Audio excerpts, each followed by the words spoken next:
네, 그럼 달라지는 비상의료 체계 이충원 의학 전문 기자와 좀 더 짚어보겠습니다. 이 기자, 확진자가 급증하면 일반 병실을 이제 코로나 병동으로 활용을 한다는 건데 이게 모든 병원에 일괄적으로 적용되는 건 아니죠. 기준이 뭡니까?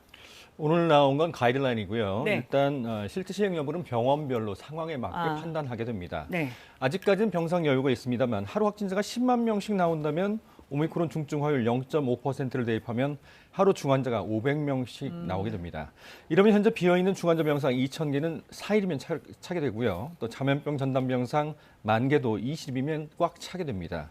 이 대학병원은 암 등 중증도가 높은 환자가 많아서 더는 코로나 병상을 늘리기가 어렵고요. 네. 대다수의 국공립병원도 이미 모든 병상이 코로나 전담 병상으로 활용되고 있습니다. 서울시 보라매 병원 등 일부 공립병원만 조금 여유가 있는데 일반 병상을 활용하려면 병상을 비워야 하잖아요. 네. 입원 환자들을 퇴원시켜야 하는데 쉽지 않은 일입니다. 네. 또 궁금한 게 의료진이 이제 확진이 되거나 밀접 접촉자여도 진료를 할 수 있고 또 코로나 환자가 일반 병실에 입원할 수도 있게 됩니다. 이게 괜찮을까요? 일단 의료진은 N95 마스크를 착용하면 보건용 네. 마스크를 착용하면 전파를 차단할 수 있습니다. 병동 전체를 분리해서 코로나 전담 병동으로 만들면 음압병 시설이 없어도 큰 문제는 없을 겁니다.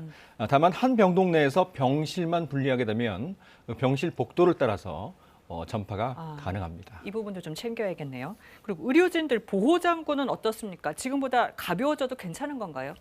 원래 무거운 그 레벨 D 방호복은 원래 그런 걸 착용하라는 지침은 없었습니다.